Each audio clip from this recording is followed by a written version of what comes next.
Thank you, Ms. Nanlen. Once again, we request Ms. Nanlen to recognize the attendance and determine if the quorum exists. Good morning po sa ating lahat. As for the attendance, present here today are BAC Chairperson, Engineer Ariel V. Armedilla. Good morning po, sir. Our BAC Vice Chairperson, Attorney Divina Gracia Bilat Barte. Good morning po, ma'am. Our BAC Provisional Member for all types of procurement, Engineer Maria Filomena Dica. Good morning po, ma'am. Our BAC Provisional Member for Construction Projects, Engineer Erisa B. Saraspe. Good morning po. And as for the representative from Planning and Design Section, Engineer Linsky T. Panganiban. Good morning po, ma'am. Representative from BAC DPWH, Engineer Kim Brian Bagos. Good morning po. And also members of the BAC Secretariat and IT staff to assist our private conference. As for the observers po, none has been attended but they are duly notified po sa ating private conference today. And to tally po, lahat ay present except Engineer Gemma, our BAC regular member, but all in all, may quorum po tayo. Thank you. Maraming salamat, Engineer Len. So, first, I'm going to discuss the basic contract data of the projects subject to this private conference. First project is 24 DE 0069 with a contract name Organizational Outcome 1. Ensure safe and reliable national road system. Network Development Program. Construction of missing link / new roads. Tingloy Circumferential Road, Package A, Section 1F, Tingloy, Batangas. Approved budget for its location is Tingloy, Batangas.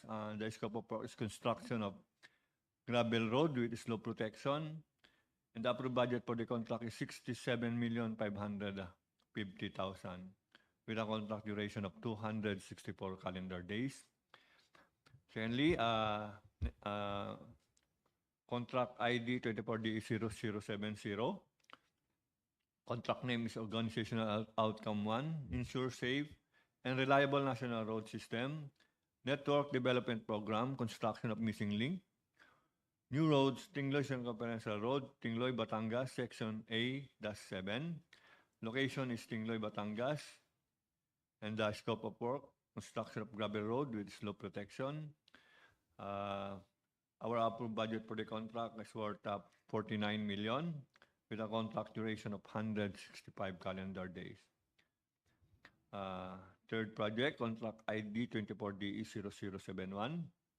The contract name, Convergence, Special Support Program, Sustainable Infrastructure Projects, Alleviating Gaps or SIPAG, access roads and or bridges from the national road leading to major / strategic public buildings / facilities, construction of Resplandor, Malaking Pook Bridge, San Pascual, Resplandor to Malaking Pook Bridge, San Pascual, Batangas, Phase 1.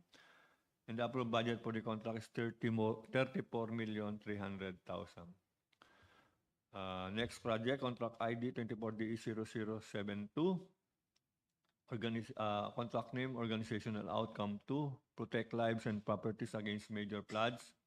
Flood Management Program. Construction / maintenance of flood mitigation structures and drainage system. Construction of flood control structure at New Danglayan, Bauan, Batangas. Location is Bauan, Batangas. Scope of work, construction of flood control structure. And the approved budget for the contract is 28,950,000. Contract duration 189 calendar days. Next project, contract ID 24DE0073 with contract name Organizational Outcome 2. Protect lives and properties against major floods. Flood Management Program. Construction / maintenance of flood mitigation structures and drainage system. Construction of flood control structure at San Roque to San Andres, Bauan, Batangas. Locations Bauan, Batangas. Scope of work, construction of flood mitigation structure with an approved budget for the contract worth 19,300,000. And our last project, subject to this pre-bid conference, contract ID 24D0074 with a contract name Convergence Special Support Program, Basic Infrastructure Program or BIP, access roads and bridges from the national roads leading to major strategic public buildings, facilities, construction of road phase 2, Sitio Bagong Puok, Barangay Malabrigo, Lubo, Batangas. Locations Lubo, Batangas. Scope of work, construction of concrete road with an approved budget for the contract amounting to 4,950,000 and contract duration of 900 calendar days. Pwede ko i-start? Due to lang po, may emergency na ako. Pwede kong pasa kay dating vice. Okay.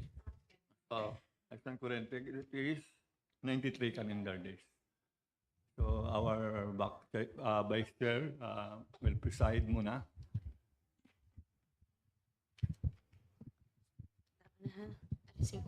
So thank you very much po.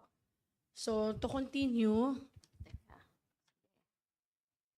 our pre-bid conference, may I ask our back secretariat, Engineer Lenlen, to give us the requirements and components of the bidding documents which should be available and downloadable to our DPWH website and PhilJeps. Good morning po. As for the requirements and components of the bidding documents such as instruction to bidders, general conditions of the contract, special conditions of contract, specifications, drawings, bill of quantities, and bidding forms. These are all available and downloadable from DPWH website and PhilJeps. Hard copies may also be secured from the Office of the Procurement Unit. Okay, thank you, Engineer Lenlen. Now, may I ask our Engineer Fe to discuss the technical and financial components of the bid. Good morning, everyone. For the technical components of the bid, all prospective bidders are reminded to present the following documents. First is the PhilJeps Certificate of Registration and Membership. B is not enrolled in CWA, PCAB license and registration, statement of all ongoing government and private projects, statement of single largest completed contracts or SLCC, net financial contracting capacity computation or NFCC, statement of total assets and liabilities, and joint venture agreement, JVA if applicable. Next is the bid security in the prescribed form, amount and validity period.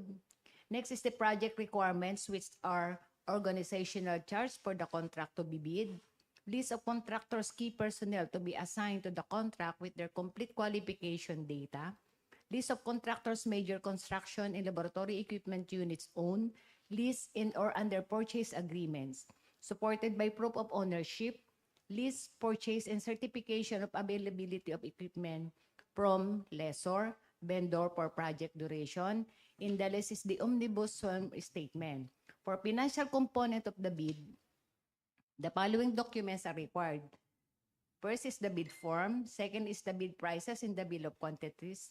Third is the detailed estimate including summary sheet indicating the unit prices of construction materials, labor rates, and equipment rentals used in coming up with the bid. And last is the quarterly, monthly cash flow and payment schedule. So I would like to ask if there are prospective bidders and observers online, if they have technical questions or clarifications regarding the technical and financial components of the bid. So there being none, we shall proceed.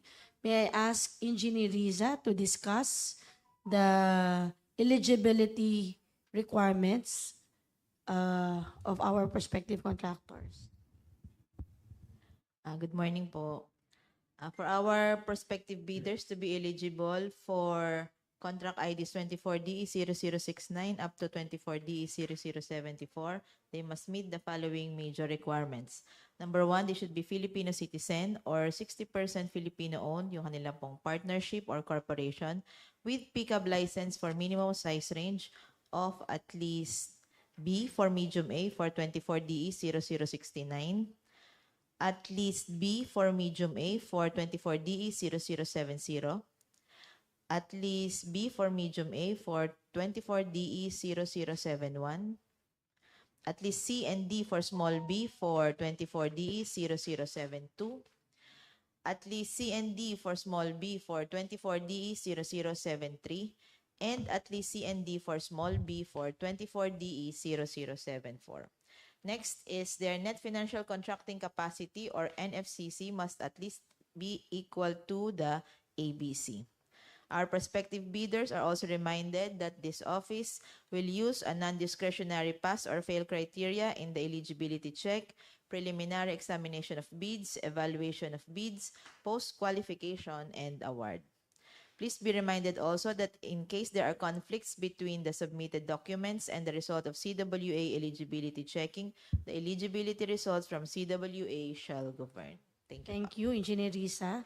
So may I again ask our prospective bidders and observers online if there are any questions regarding the project requirements for bidding. Again, there being none, for the information and proper guidance of everybody, a copy of the minutes of this pre-bid conference will be available to any interested bidders who wish to participate in the procurement activities for contract IDs 24 DE0069 until 24 DE0074. May I again give the floor to Engineer Fe to discuss the guidelines in accepting bids and allowing prospective bidders in the office. All prospective bidders may submit their bids at the procurement unit, DPWH Batangas 2nd, DEO, Kumintang Ilaya, Batangas City. Their office is located near the guardhouse in the main gate. Please note that it is required to present any company ID and one government-issued ID to verify the identification of the company's representative. Pursuant to the provision of Department Order Number 87, Series of 2020, electronic submission and receipt of bids for the procurement of civil works contracts, prospective bidders are allowed to submit their bids online through electronic mail and e-bid portal, the guidelines of which is the bid data sheet of the bidding documents. All prospective bidders are also reminded of the provision of Department Order Number 17, Series of 2015, the three-strike policy in the procurement of contracts for infrastructure works, goods, and consulting services. The violation enumerated in the said department order, which are considered as acts that tend to defeat the purpose of public bidding under the three-strike policy, are as follows. First, a bidder that had purchased bidding documents but subsequently withdrawn for the bidding of or submitted a letter of non-participation or did not submit a bid without a valid cause as determined by the Bids and Awards Committee concerned. A bidder submitted a late bid without a valid cause as determined by the BAC concerned. Next is the bidder submitting insufficient or defective documents such as insufficient bid securities and other deficiencies. Other acts that tend to defeat the purpose of public bidding as determined by the concerned BAC if these acts had been indicated or discussed in the instruction of two bidders, bid bulletins, notices, minutes of pre-bid conference, or other similar instrument. Okay. So prospective bidders are encouraged to use the prescribed or standard format of bidding forms and documents as we have posted it in the DPWH and PhilJEP's website. And also, you are reminded of the provisions of GPPB Resolution Number 15-2021 entitled Lifting the Suspension on the Implementation of the Mandatory Submission of PhilJEP's Certificate of Platinum Registration and Membership in Competitive Bidding and Limited Source Bidding. Meaning, effective since January 1, 2022, our BAC required the submission of the updated PhilJEP Certificate of Platinum Registration, both in competitive bidding and limited source bidding. So all our prospective bidders are reminded and required to update all your eligibility documents in the Annex A of your field job certificate. Otherwise, this may be a ground for disqualification even if the updated documents are actually attached in your bidding proposal.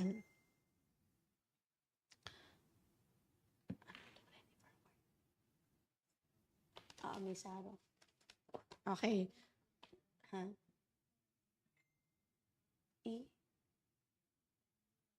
Okay. So with or without saro pa? Wala pa.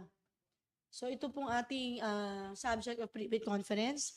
Magmula sa contract ID 24DE 0069, 0070, 0071, 0072 until 0074. Ito po lahat ay early procurement activity, meaning hindi pa po dumadating ang SARO po nito. So, hindi pa po natin kaagad-agad maia-award even if meron na tayong madedeclare sa opening of bids na lowest bidder at masubject na siya sa post-qualification and ano ba tawag doon?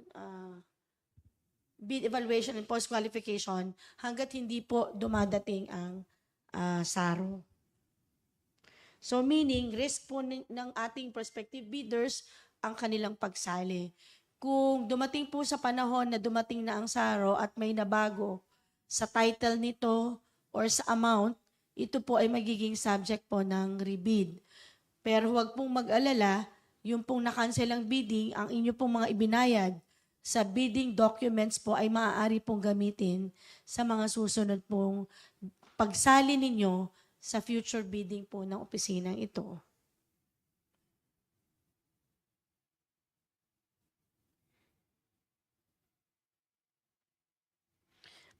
May I again ask for a additional reminder, Engineer Lele?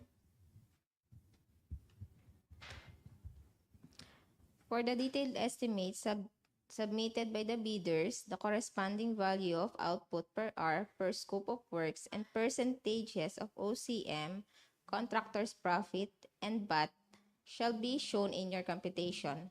Furthermore, in the case there are clarification, queries will be accommodated until 10 days before the opening of bids.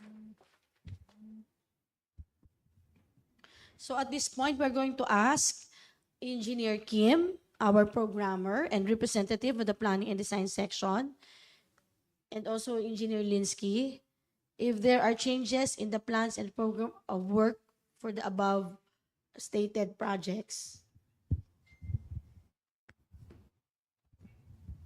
Good morning po. As of the moment po, there are no changes in the plans and programs of work for contract ID numbers 24DE0069 up to 24DE0074. Thank you po. So, salamat po. May I remind lang po na in case pwede pa naman magkaroon ng changes in the bidding documents for this for the contracts, you are required to submit immediately the said changes for the issuance of the necessary bid bulletin at least 7 calendar days prior to the deadline for the receipt of bids. And the deadline for the receipt of bids and opening of bids is on February 2024. So are there any other there are no other matters to be discussed, but are there any other questions coming from our online viewers? So since wala naman pong katanungan at wala na rin po tayong i-discuss, this opening of this pre-bid conference is adjourned. Magandang umaga po sa lahat.